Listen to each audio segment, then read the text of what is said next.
स्वागत है दोस्तों आपका आपके ही चैनल ओनली मैथ्स अकेडमी में। इस वीडियो में हम लोग ट्रांसपोज ऑफ मैट्रिक्स पढ़ेंगे। तो चलिए जानते हैं कि ट्रांसपोज ऑफ मैट्रिक्स क्या होता है। जैसे हमको इसको एक एग्जांपल के साथ समझेंगे। मान लीजिए यहाँ पे कोई मैट्रिक्स गिवन है ए, कोई मैट्रिक्स क्या है ए गिवन है। जैसे ए इज इक्वल टू, हम यहाँ पे कोई मैट्रिक्स ले लिया 3 2 1 4 और यहाँ लेते हैं -5 और 3, एक और ले लेते हैं। ठीक है, इतना ही रहने देते हैं। चलिए यहाँ पे कोई मैट्रिक्स गिवन है, ये सभी इसके एलिमेंट हैं। क्लियर।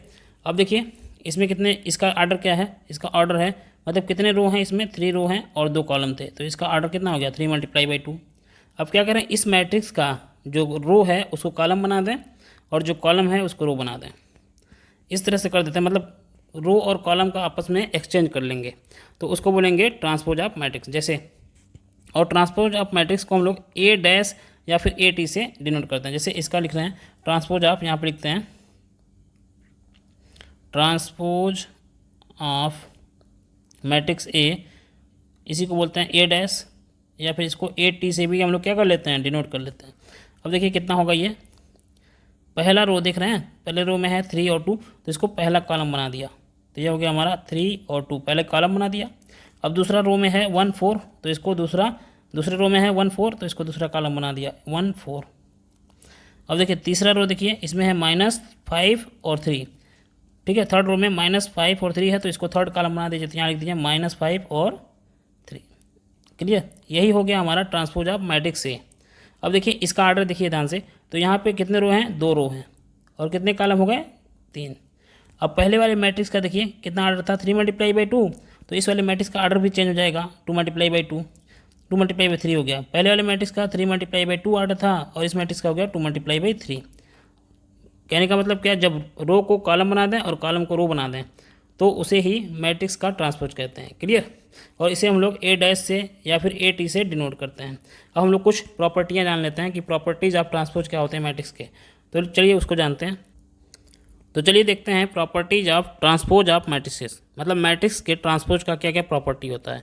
पहली प्रॉपर्टी जो हमारी होती है वो है हमारा, पहली प्रॉपर्टी की बात करें तो ये होता है ए डैश। अगर ए डैश का भी क्या निकाला जाए, ए डैश निकाला जाए, तो ये फिर से आपको ए मिल जाएगा। समझ में आया। कोई भी मैट्रिक्स ए गिवन है, उसके डैश का अगर डैश निकालते हैं, मतलब ए डैश का डैश निकालते हैं, तो फिर से वही मैट्रिक्स मिल जाएगा। इसको एग्जांपल से समझ लेते हैं। जैसे मान लीजिए यहाँ पे कोई मैट्रिक्स है हमारे पास, यहाँ समझे 2 3 और 4 5 था।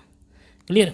अब इसका ए है, ए एक मैट्रिक्स है। अब ए डैश निकालते हैं। यहाँ पे ए डैश निकालेंगे तो क्या, पहले रो को पहला कॉलम बना दिया और सेकंड वाले रो को सेकंड कॉलम बना दिया। ये हो गया हमारा। ठीक है, ये ए डैश हो गया। अब फिर से ए डैश का डैश निकालते हैं, ए डैश का डैश निकालते हैं। तो अब ध्यान से देखिए, इस वाले में जो पहला रो था उसको पहला कॉलम बना देंगे, 2 4 हो गया। और जो सेकंड रो था उसको सेकंड कॉलम बना दिया, 3 5। अब ध्यान से देखिए, ए डैश का होल डैश को इसको देखिए और ए को देखिए, दोनों सेम दिख रहे हैं कि नहीं दिख रहे हैं। तो ये थी पहली प्रॉपर्टी। अब चलिए सेकंड वाली प्रॉपर्टी को देख लेते हैं।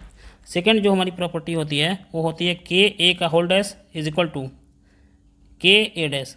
पहले लिख लेते हैं इसको, सब समझ में आएगा। दूसरी जो हमारी प्रॉपर्टी होगी ये होता है के जो है एक नॉन जीरो नंबर है, के ए का होल डैश निकालिए या फिर ए डैश निकाल के उसमें के से मल्टीप्लाई कर दीजिए। कहने का मतलब क्या हुआ, कोई मैट्रिक्स ए गिवन है उसमें के से मल्टीप्लाई कर दीजिए, उसके बाद उसका ट्रांसपोज निकालिए, या फिर मैट्रिक्स ए का ट्रांसपोज निकाल के उसमें के से मल्टीप्लाई कर दीजिए। दोनों आपस में क्या होंगे, सेम होंगे। अब इसको एग्जांपल देके मैं नहीं समझा रहा हूँ, आप खुद ट्राई कर सकते हैं, नहीं तो ये वीडियो बहुत ही लंबी चली जाएगी। अब तीसरी प्रॉपर्टी हमारी देखते हैं। तीसरी प्रॉपर्टी जो हमारी होती है वो होती है ए प्लस बी का whole dash is equal to A dash plus B dash. अब देखिए इसका क्या मतलब हुआ, यहाँ पे 2 मैट्रिक्स हैं ए और बी, उनको ऐड कर लीजिए, उसके बाद उनका ट्रांसपोज निकालिए, या फिर ए का अलग से ट्रांसपोज निकालिए और बी का अलग से ट्रांसपोज और उनको ऐड करिए, तो दोनों आपस में क्या आ जाएंगे, सेम आएंगे। तो ये हो गई थर्ड प्रॉपर्टी। अब फोर्थ प्रॉपर्टी देखते हैं। फोर्थ प्रॉपर्टी हमारा है जो ए बी का होल डैश। कहने का मतलब क्या, 2 मैट्रिक्स हैं आपके पास ए और बी, उनका मल्टीप्लाई कर लीजिए, उनका प्रोडक्ट निकाल लीजिए। ठीक है, और प्रोडक्ट निकालने के बाद जो आंसर आ रहा है उसका ट्रांसपोज निकालिए, या फिर बी डैश और ए डैश निकाल लीजिए और उनको मल्टीप्लाई कर दीजिए।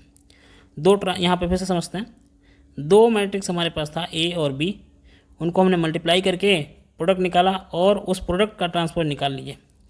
तो जितना आएगा वो नंबर, और अलग से सेपरेटली बी का ट्रांसपोज निकालिए, फिर ए का ट्रांसपोज निकालिए, फिर उनका प्रोडक्ट निकालिए।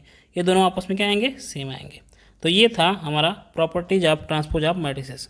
तो वीडियो अच्छी लगी हो तो प्लीज़ चैनल को सब्सक्राइब करिए, कमेंट करिए और लाइक करिए और शेयर जरूर करिए। थैंक यू, धन्यवाद।